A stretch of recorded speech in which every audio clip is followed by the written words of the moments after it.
Dimanche dernier, une nouvelle journée de Chine à Bruges. Deux coups de cœur ont rejoint le Clos Palmyre, cette tête d'Hermès et cette magnifique paire d'anges portugais du XVIIe siècle. Il y a maintenant 2 ans et demi, j'ai décidé de redonner vie au Clos Palmyre autrement. Non plus derrière la porte d'une boutique, mais à travers cette petite fenêtre ouverte sur le monde qui est Instagram.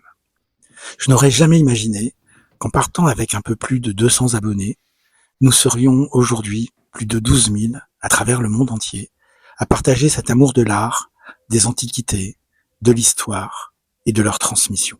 Car un objet n'est jamais seulement un objet.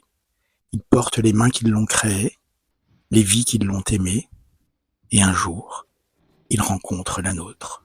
Il y a plus de 20 ans, un journaliste écrivait déjà que je racontais les histoires des antiquités et que pour moi, chaque objet attendait son acquéreur.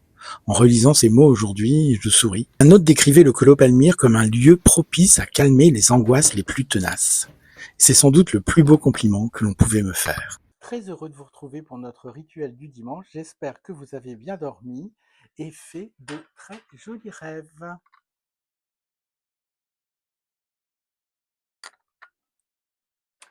Alors un jour, des amis très chers m'ont dit une phrase que je n'ai jamais oubliée. Le Clos Palmyre est toujours vivant en toi. Et ils avaient raison. Et sans eux, je n'aurais peut-être jamais osé recommencer cette belle aventure. Alors merci du fond du cœur d'être aujourd'hui plus de 12 000 personnes à travers le monde entier à faire vivre l'esprit du Clos Palmyre. Je suis extrêmement touché. Installez-vous, le café est servi. Je vous souhaite un merveilleux dimanche et je vous embrasse.